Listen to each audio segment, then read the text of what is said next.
Good evening. My name is Kent Wong. I'm the director of the UCLA Labor Center, and we would like to welcome you to Labor's Voice. This is a program that is offered 2 times a month, and it is a partnership between the LA County Federation of Labor and the UCLA Labor Center. Tonight, in the midst of this national mobilization for peace and for justice and against racial violence, the topic will be on racial justice.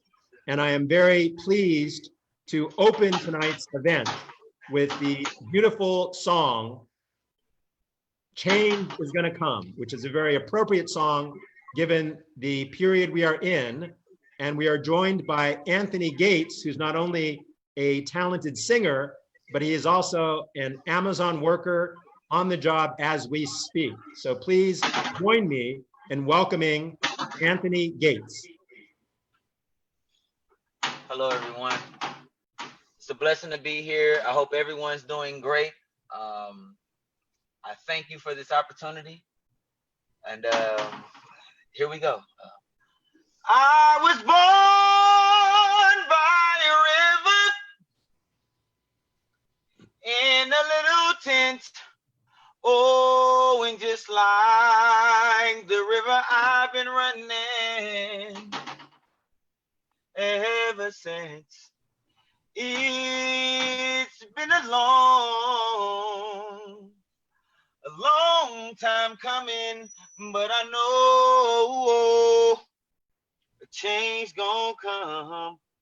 Oh, yes, it will.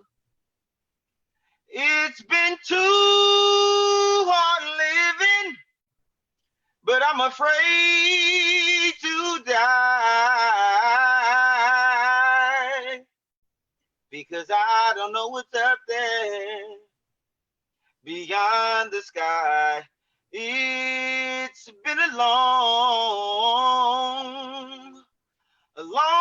time coming, but I know, said I know, a change gonna come. Oh, yes, it will. Said I go to the movies and I go downtown, but somebody keeps telling me don't hang around. It's been a long time coming, but I know a change gonna come. Oh, yes, it will. Said I go to my brother and I say, brother, help me please. Then he winds up knocking me back down on my knees. Oh, there were times when I thought I wouldn't last that long, but now I know I'm able to carry on. It's been a long time coming, but I know, said I know, a change gonna come. Oh, yes, it will. Thank you. Thank you, Anthony Gates. I first heard you sing at the Southern Christian Leadership Conference banquet, and you were inspiring then, and you were inspiring tonight behind your Amazon truck. Thank you, sir. Appreciate it.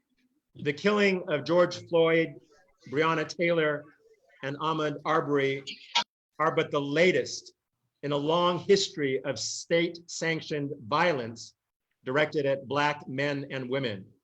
Today, we join millions of people throughout the country and throughout the world who stand in solidarity with the movement for Black lives. And this is a critical time for labor as well, because racial justice is inextricably linked to worker justice. Labor has stepped up during the COVID-19 pandemic to provide food to our communities, to demand the right to recall and retention for laid off workers, and to insist on health and safety standards so workers are not put at risk for corporate profits. Today, I had the privilege of participating with hundreds and hundreds of cars in a funeral procession right here in Los Angeles in solidarity with the funeral procession for George Floyd. And on the front lines, once again, was the LA County Federation of Labor and dozens of union and community leaders who were directing traffic and organizing this powerful show of solidarity in the streets of Los Angeles today. Tonight's Labor Voice will feature Reverend James Lawson Jr., who has been at the forefront of the fight for social justice and has been a leading theoretician of nonviolence for more than 60 years. He will also be joined by Ron Herrera, the president of the Los Angeles County Federation of Labor, representing 800,000 union women and men of Los Angeles, and also April Verrett, the president of SEIU 2015, which is one of the largest unions in the country, representing mainly women, people of color, immigrants in workplaces, in homes, caring for the elderly, the disabled, and those who need assistance in their homes throughout the state of California. So we have an exceptional lineup of speakers, and we want to begin with a short video clip featuring the work of Reverend Lawson from the Love and Solidarity video, which is available on Bullfrog Films, and it was produced by my good friend, Professor Michael Honey from the University of Washington. Please join us in viewing Love and Solidarity.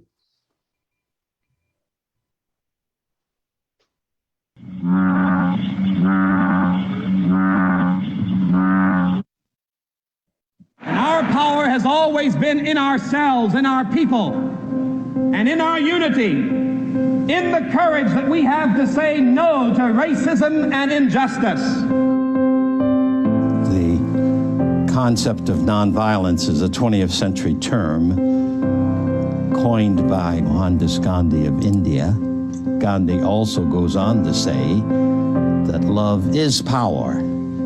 It's the most creative power of the universe, and it's the greatest force, he says, that is available to humankind, and humankind needs to learn how to use it. The laborer deserves his wages. I think wages of people who do the work is an essential ingredient of justice and of community. I think the human species was created primarily to learn to work. Physical work, intellectual work, artistic work, community work, social work. We have to work as human beings because it feeds our dignity. It feeds our sense of making a contribution. It feeds our sense of taking care of ourselves. And so all work has dignity to it, is what Martin King said. All labor has dignity.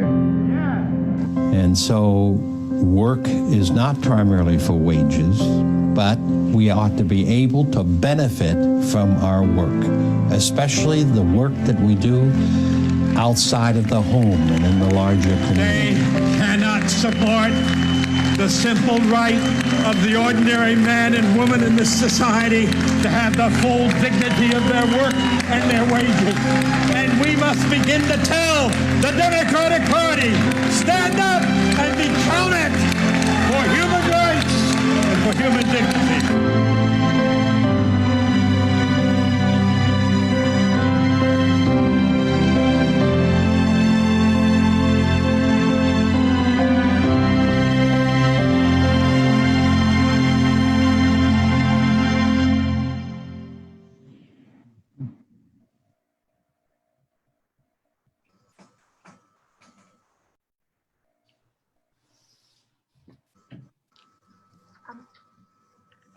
Kent, you may be muted.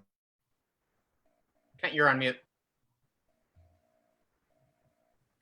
One of the privileges that I've had as the director of the UCLA Labor Center, one of the highlights of my career has been teaching a class on nonviolence and social movements with Reverend Lawson for the past 18 years. And more than 200 students at UCLA were enrolled in our class just this quarter, and we just concluded the class this week at a time of tremendous uprising and strife and mobilization throughout the country. And so the opening question for Reverend Lawson is, why is nonviolence so critical as a force for social change in the society today? Because number one, the very large history of violence as particularly introduced by Western civilization in the 16th century. And the addition to nation violence with all sorts of technology, that major use of violence as power has accomplished a world that, in spite of the benefits that some of us have had, literally hundreds of millions of people have not benefited and have continued to suffer horribly. We should see the murder that we saw on film of George Floyd as but one tiny piece of the sorrow of human beings in our own country and around the world. The Poor People's Campaign is reporting that 140 million Americans in the United States today have fundamental life insecurity. Meanwhile, oftentimes there's a talk about there's no money for Head Start. But we have 6,000 troops under the Pentagon in 43 countries of Africa. We have 800 military bases in more than 100 countries on every continent, coming from our federal budget. And I propose that those military installations around the world ought to be systematically shut down, and that money brought to the United States, back into the United States, for the needs of the 330 million people of our country. So violence has failed. Police violence against Black people across the last literally 100 years has failed to crush our spirit, has failed to keep us from millions of us working diligently to support our families, our neighbors, our friends, our congregations, and to vote in election after election. So the first thing to say is that, as Gandhi insisted, Western civilization, the United States must give up its misuse of power through guns and nightsticks and tear gas and the rest.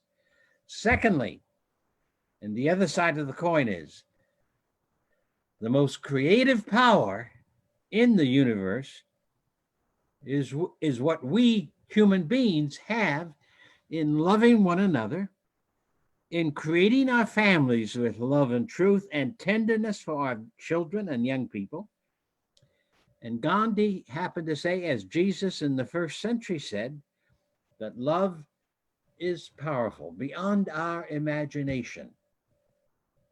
Love is what has enabled the earth and the human race to hang together in spite of atrocious atrocities, in spite of all sorts of being at war. The former President Jimmy Carter, a couple of months ago, reported that in his study of the United States has been at war 226 years since 1789 to the present moment. In other words, we have been a nation that pretends we've been a peaceful people, but in fact have been more at war in our long history than we've been at doing justice or creating the communities for peace. So when Gandhi introduced the notion of nonviolence about 1906, he insisted that it represents compassion and truth and justice and God and spirit, and insisted it was the most powerful creative force in the universe. So nonviolence proposes that the United States move away from the use of violence as power and move towards nonviolence. Thirdly, nonviolence is what a democratic society has to have, because a democratic society acknowledges that we human beings have been blessed with the life force, and that life force empowers us to be able to take responsibility and accountability for ourselves with one another. So democracy claims the necessity of every citizen being committed to living a life of equality and freedom and justice for all, what a group of our fellow human beings, USA people, back in 1900 called the beloved community. So nonviolence is the force going to do that. Three major movements in the 20th century helped to create and lift millions of people out of poverty and illiteracy into having access for their lives. The women's movement of 1910 to 1920, which reduced the right to vote, the amendment that gave women the right to vote. That was a relatively small group of women in several million who used nonviolent petitioning to the White House. That is an unstudied group for the most part, but is a major example of where nonviolence produced in 10 years what the women's organizing and suffrage movement could not create between 1837 and 1910. In 10 years, the 19th Amendment was passed. We celebrate August the 20th of this year, we celebrate that amendment that is 100 years old to the Constitution. And then, as the Great Depression took hold of our nation around 1928, 29, 30, there were hundreds and thousands of working families that went on strike in almost every industry. From 1930 to 1960, 1970, there were thousands and thousands and thousands of strikes all across the nation. But out of those strikes by workers and by the unions that formed in the 20th century came Social Security, came the minimum wage that the federal government established, came the Bill of Rights for working people. That Bill of Rights for working people, both the Democratic and Republican Party have largely destroyed. In this year, 2020, where we have these marvelous demonstrations all over the United States, in all 50 states, in small towns and large towns, I'm hoping that out of that will come a legislative stroke that restores the Bill of Rights for all working people, enabling them to enabling them to organize. And if not, Amazon. Enabling them to organize.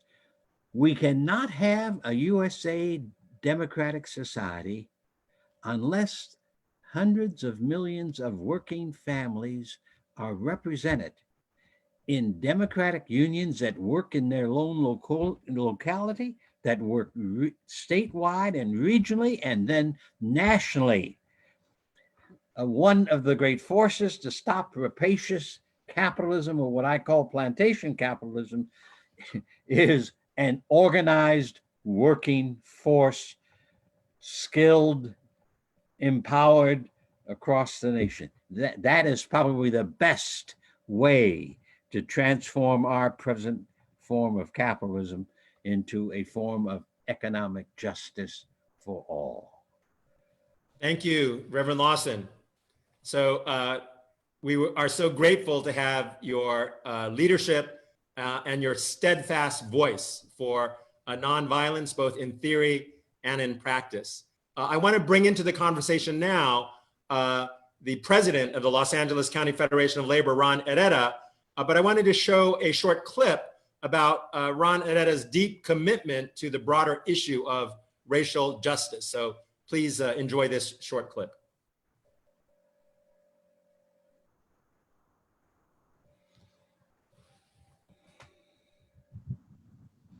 During his final days, Dr. King was in Memphis, Tennessee, supporting sanitation workers who were on strike, fighting for dignity and respect in their workplace. This strike was about worker rights, but equally about civil rights. Dr. King and those brave sanitation workers are heroes who can teach us valuable lessons as to why our movement is so important now, more than ever. Our current president and his bigoted cabinet is using nationalist propaganda and racist tactics to divide us and spread fear through our communities. And they continue to attack workers, stripping away the rights and benefits that our movement has worked decades to win. We must have courage. The question now is, what will we do about it? Will we sit back, say it's someone else's job? Will we take the scraps that are tossed to us? Or will we finally stand up and fight back, lifting our brothers and sisters with us? Even in the eyes of danger, we must continue to march. In every demonstration, in every action, and in every picket line. We must resist, stand up, shout out, and if need be, go to jail. From labor to the legislature, we must carry out Dr. King's dream. We must overcome and win together. There is no other option.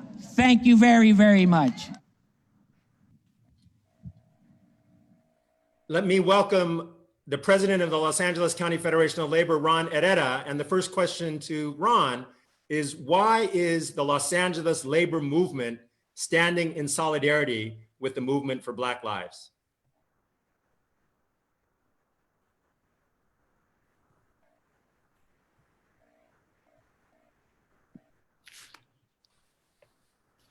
I did the same thing you did, Kent. I unmuted myself, but I want to first start out, acknowledging Brother George Floyd and may he rest in peace, and prayers to his family. And also to Reverend Lawson, it was quite emotional, that video. I've had the opportunity, to be with you, and I'll speak on that a little later. I feel very honored to be with both you and my sister, April Verrett, who is an example of what a labor leader should be, because you heard me use the word courage, and I was going to use that word again tonight because that's what it's going to take, is courage within the labor movement. And, you know, we're not perfect as a labor movement. And in Los Angeles, we are going to stand behind, you know, Black lives, Black workers. In our case, it would be Black workers, but, you know, we're workers are an extension of the community. We have a historic connection. You heard Reverend Lawson say, the labor movement is the civil rights movement. We have to work hand in hand, without a doubt, with, you know, workers of color, all workers of color. But in this moment, you know, we can't be fearful of same Black workers, right? Because it's completely important that we send a message here in Los Angeles throughout to the entire country that we're going to stand behind our brothers and sisters. We cannot have a labor movement without a civil rights movement. We stand for anti-discrimination in hiring and promotions, and there's parallels between, you know, our sectors. We have to strengthen our, you know, relationships between the two. I believe, right, and all my brothers and sisters should believe in social economics, the raising of wages, attaining health care, and having a pension. Our objectives should be the same, and that's to create equality in the workplace, to believe in collective bargaining. In our CBAs and our contracts, there's articles of non-discrimination, of wage parity, that no member should hurt another member. And no matter your race, creed, color, religion, or sexual orientation, it shouldn't be used for in any discriminatory fashion. Memphis, 1968, I'm a man. I got the opportunity to personally meet Baxter Leach and Alvin Turner, who were two 1968 strikers who stood by, you know, Reverend Lawson at the time. I've marched the streets of Memphis, Tennessee to understand the spirit of Memphis, because there's a spirit there that every union member should know. Racial discrimination was prevalent, with over 1,000 Black sanitation workers there. So to me personally, right, obviously that was a labor strike, but that was a civil rights fight. That was the foundation of the civil rights movement as I see it in labor. And we have to remember that. Look, labor unions are constantly attacked. And I've learned this from Reverend Lawson.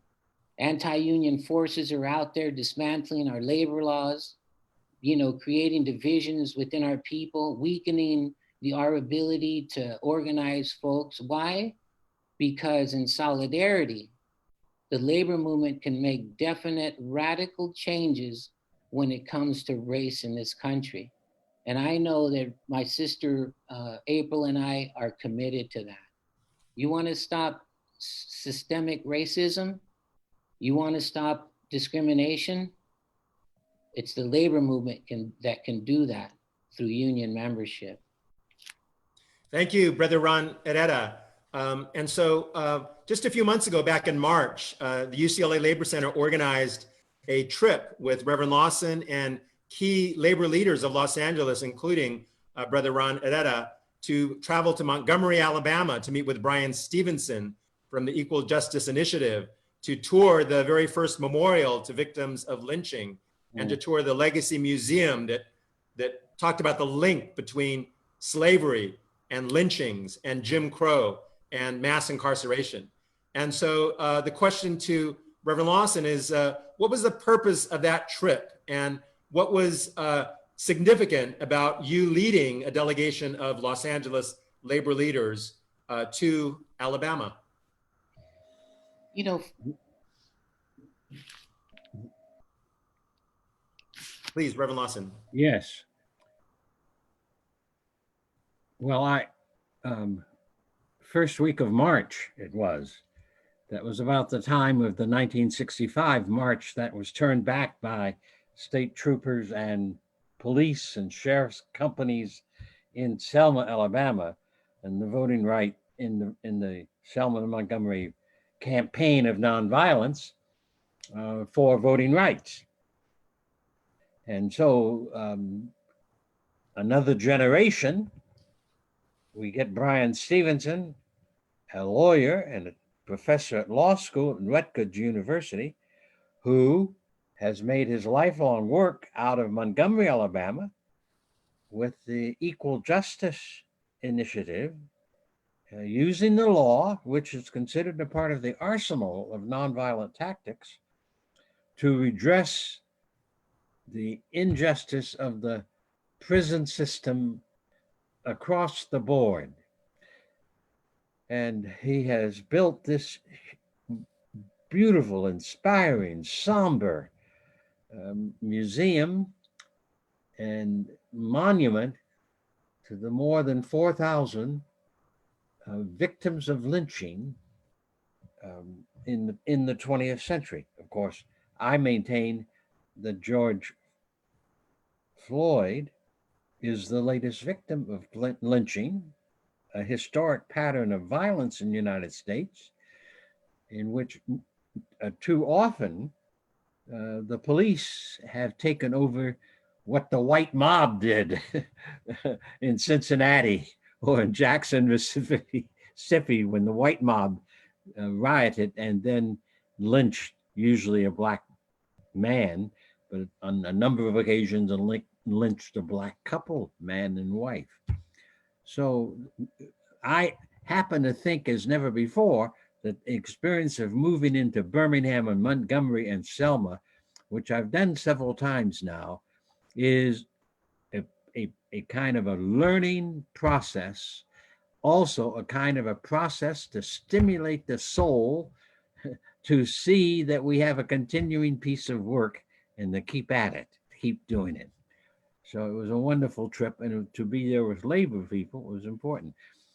I think we must not forget that the economic scene for many, many people in the United States is a direct result of 250 years of slavery in the United States, where human beings imported from Africa or immigrated from Africa in chains worked for nothing. That included my great-great-grandparents and my great-grandparents. And the point I would make about this is that 250 years slavery has convinced plantation capitalism in the United States today that working people don't matter.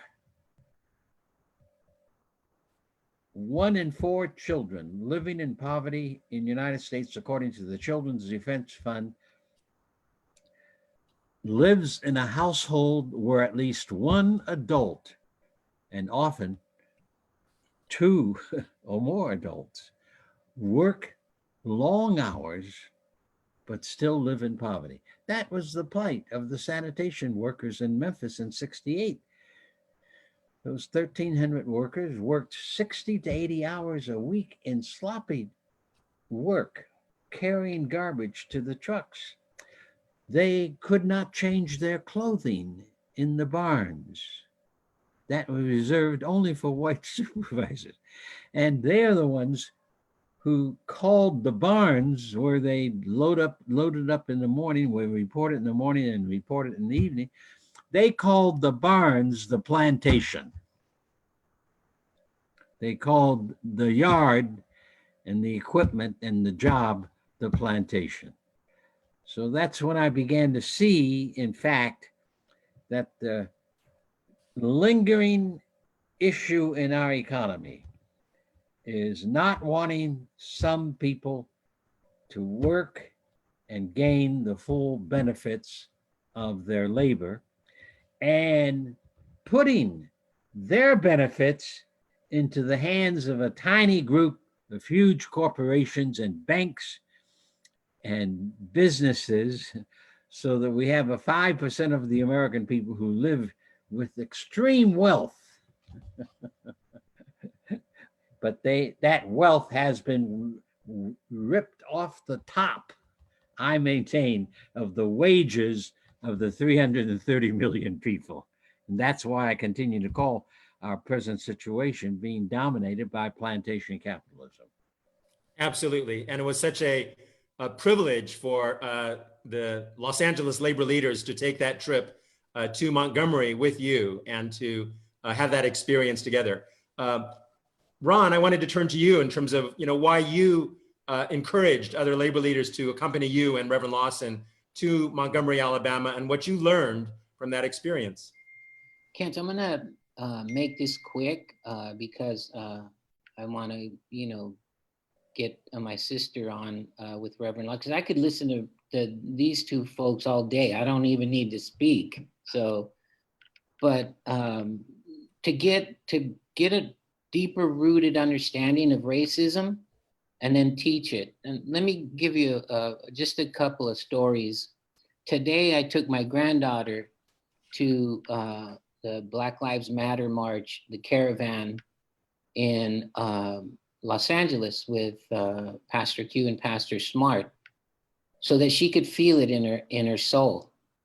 And I think that education is extremely important. I edited a suggestive complaint that my other granddaughter did to her high school and art school, because she felt that the school should be more integrated, because she was one of two students in her dance classes, of color.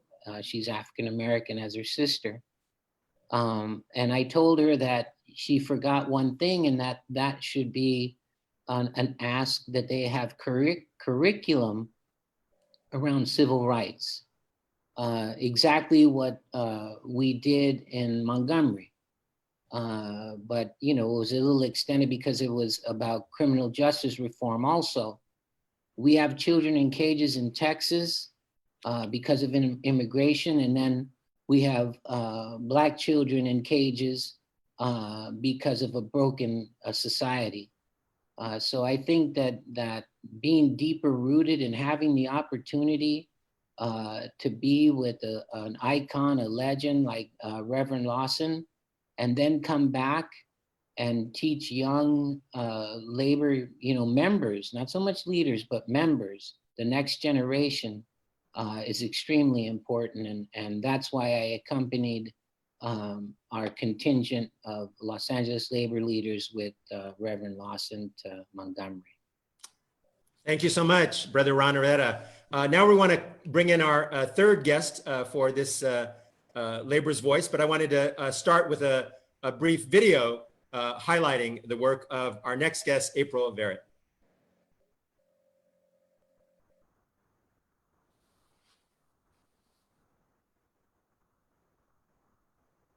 Battle of Pullman. I've walked in Haymarket Square. I've seen labor at its best, but I've also seen it fall short. Our labor movement was built and shaped for a 20th century economy and workforce.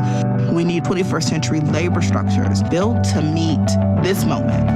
My name is April Verrett, and I have the honor to serve as the president of SEIU Local 2015. This union is big. We represent 385,000 care providers. We have to be more expansive in our thinking.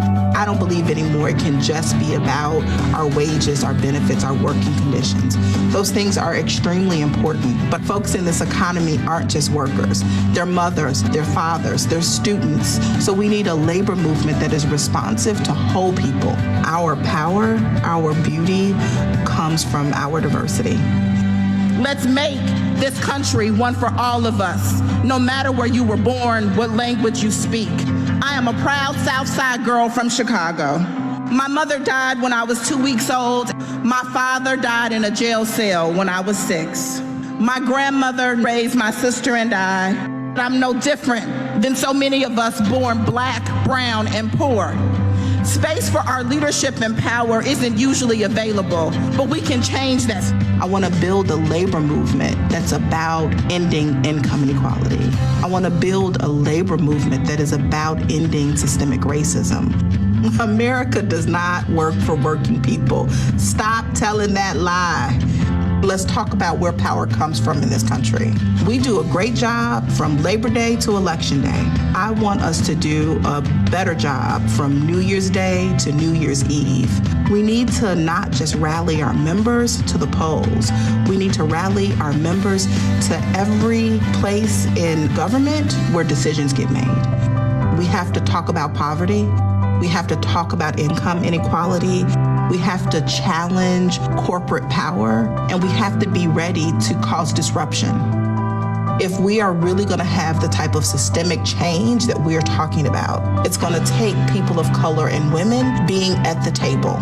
Just like wealthy white men have been at the table, we need people of color and women drafting policy and calling for the new systems and structures that can change the circumstances in your community.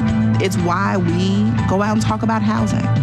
It's why we go out and talk about immigration.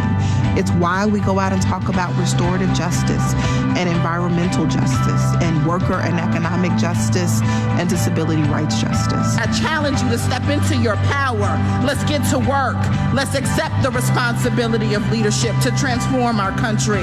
That's what my power is for. Let's go get it.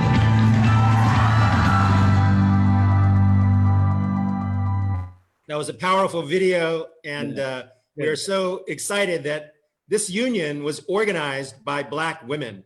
It was Verdia Daniels, it was Ophelia McFadden, it was the pioneers that built one of the most dynamic and biggest unions in the country today. Yep. And so I wanted to welcome the president, April Verrett, and to ask her why your union is currently mobilizing for racial justice and for Black lives today. Well, thank you. First, I must thank you, Kent, and Ron, and the Fed for having me. And of course, I am just humbled to share space and time with Reverend Lawson. I was raised by my grandmother, as you heard in the video. And so I was a child that knew early what it was like to respect your elders. So much honor and respect to you, Reverend Lawson. You know, Kent, to your question, I would say 2015 has no choice but to be intentional, determined, steadfast to dismantle the systems and structures that are deeply, deeply racist, are built on white supremacy. Home care workers, as you talked about, Miss Verdia, Miss Ophelia, and so many names that we will never know. They were women who, for much of their life, were not seen as workers, like a teamster, like a carpenter, like a welder, like a social worker, like a teacher, like a police officer even, right? Their work was not valued. And we know that that work wasn't valued because it is historically tied to the work slave women did, right? The work that Black women, brown women, poor women, immigrant women continue to do in our economy today, just like the work of sanitation workers in Memphis that Reverend Lawson and that Dr. King marched with. So often the work today that we are talking about, essential workers, right? That work is not valued. The work does not have the dignity bestowed upon it than it should have. And so in our work to build power and to win justice for the members of my union, we have to dismantle structural racism. It is who we are. It's embedded in where we come from. And I'm really proud to lead a union that is unapologetically anti-racist. I'll say it again, we are unapologetically anti-racist. And for some people, they may be listening and think, oh, well, what does that mean? Anti-racist is that you don't just talk the talk, but every day you get up and walk the walk of being intentional about ending racism in our society. We're not perfect. We don't get it right every day, but we are not going to stop trying until we are successful. Good. Thank you so much, April. You know, we're so proud of the work of 2015 in empowering predominantly women of color and low-wage women, immigrant women throughout the state of California. You are such a powerful representative of this union. I know that you and Reverend Lawson were called upon to meet with Governor Newsom just a few days ago to bring together African-American leaders to advise the governor on what we need to do today, given the crisis. And so, April, what was your recommendation to the governor? Yeah, so I want to thank the governor for joining us, for coming to South LA to listen. Mm-hmm. You know, a lot of electeds, right? A lot of politicians, they want to come and they want to run their mouth and they want to tell you what they gonna do for you. But we spent close to 2 hours with the governor and he listened. And I just really want to commend him, you know, for that. We talked with the governor about this moment. Reverend Lawson talked about the historical context. But a few things that I called the governor forward to do was first and foremost to lead. He is a governor who I am really proud of. Just the day before, he had made remarks that I thought were amazing, right? He talked about white people needing to own their role in their role and their privilege. And he talked about white supremacy and systemic racism. And what I asked the governor to do is to not just be a voice, but to demonstrate his commitment. I know that in his heart of hearts, he wants to move our state forward and he wants to create equity, and we need him to lead, right? We need him to challenge others in power, drag them with him if he has to, but he needs to lead. And there's a few, I think, specific things that the governor can do in this moment. And we saw him start last week with an announcement around use of force. And I think he's going to continue to push forward as it relates to police violence and reforming police practices. But the governor needs to, I believe, endorse ACA 5, which is a bill that is currently pending in the Senate that will put an amendment on this year's ballot to amend Proposition 209, which we know it restricts opportunities for people of color, especially Black people. So the governor needs to support the amendment of 209. The governor also needs to lean in and help us think through and create a better system. We don't need to call the police for everything. So many interactions with the police end up poorly. And we know, particularly in the Black community, particularly communities of color, we need to get creative and find better solutions for dealing with conflict. And I'm not saying that the police are not necessary, right? There are certain situations that the police are totally appropriate for. But for instance, a good friend of mine, John Kim, said, why do we need the police to write traffic tickets? Somebody else could do that, right? If it's a mental health crisis, we don't need the police to respond to that. We need to empower others in our communities to help be solution oriented and be able to find ways for the police to be appropriate. And again, there's a bill that's sponsored by Assembly Member Kamlager right now, right? That's pending in the state. It's Assembly Bill 2054, the Crisis Act, that begins to think about how we make those type of systemic changes. And then the last thing I'll say for the governor, we know that we are now officially in a recession. I have heard some estimates that our economy is not going to turn around until 2023 at best.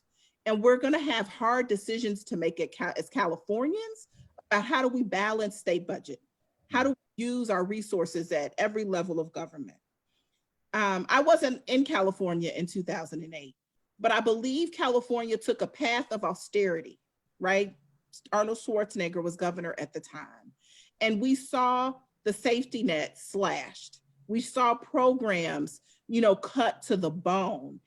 And I submit we cannot go down that route anymore to balance our state budget.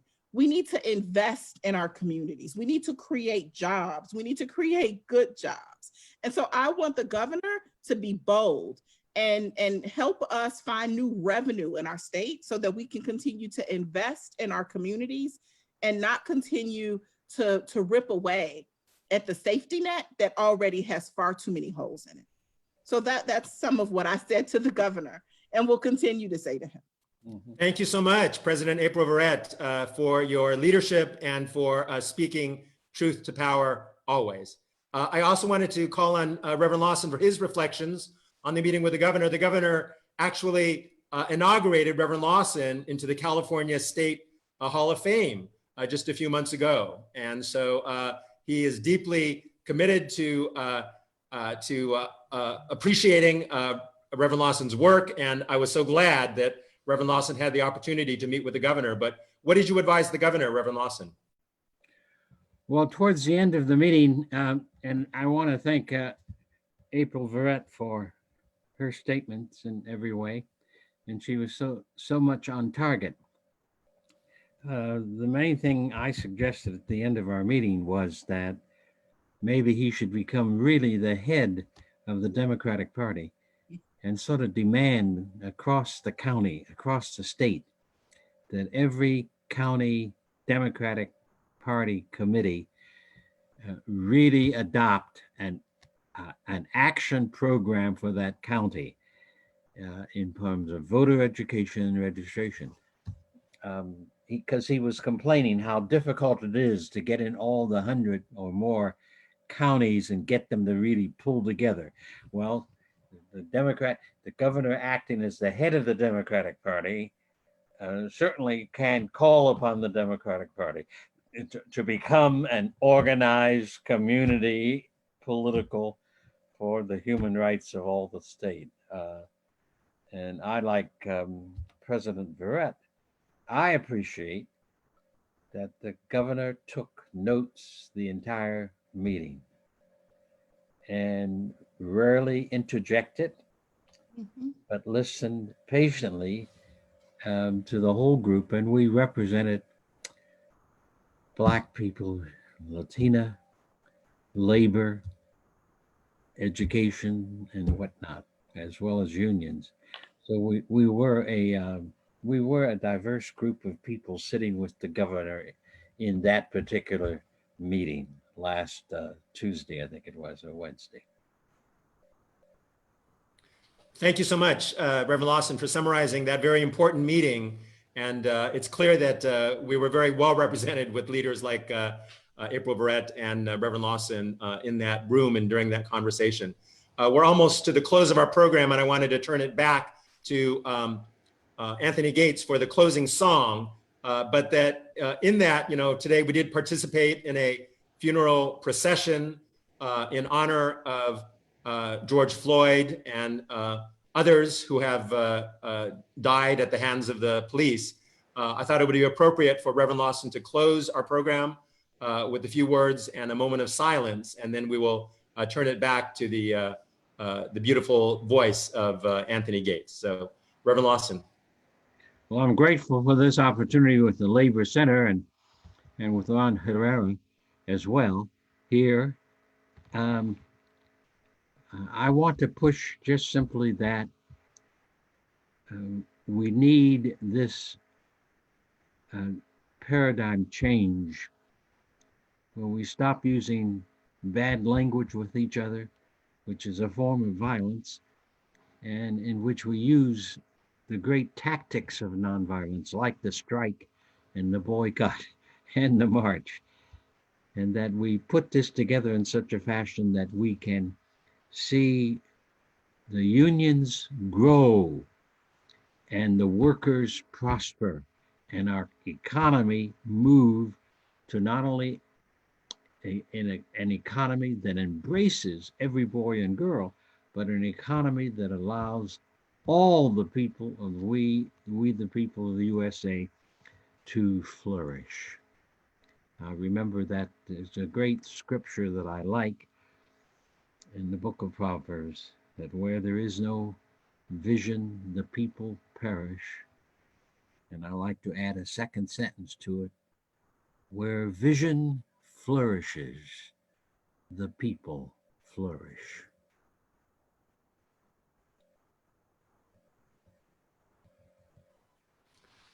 Thank you so much, Reverend Lawson, for those inspiring words. Thank you, President April Verrett. Thank you, President Ron Herrera. And to close this segment of Labor's Voice on Racial Justice. Yeah, and thank you, Kent. Thank you. To close this portion of Labor's Voice on Racial Justice, we will once again bring forward the beautiful voice of Anthony Gates. Are you with us, Anthony?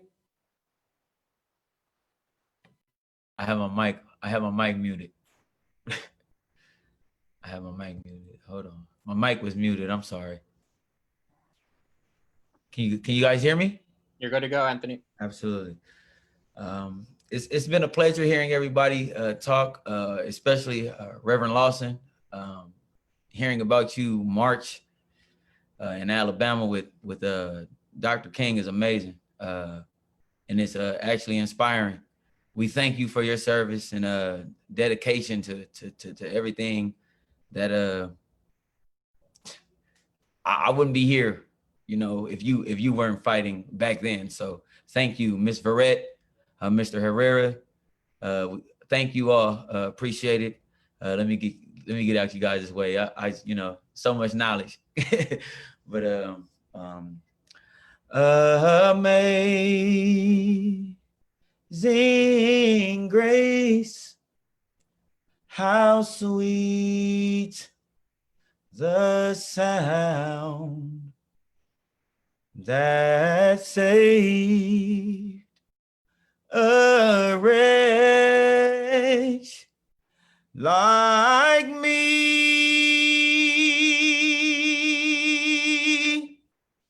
I once was lost, but now I'm found.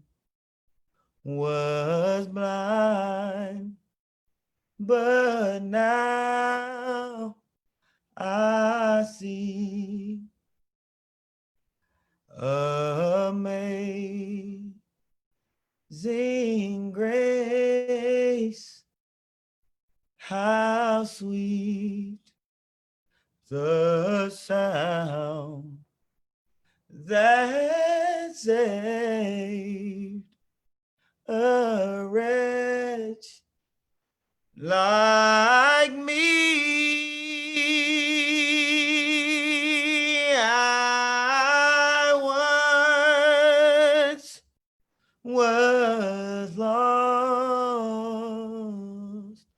but now I'm found. Was blind, but now I see.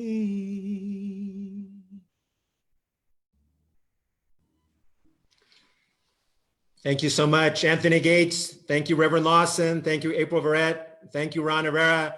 Please join us again for Labor's Voice and to, again, be inspired by the work of the LA labor movement on the front lines of change. Good night.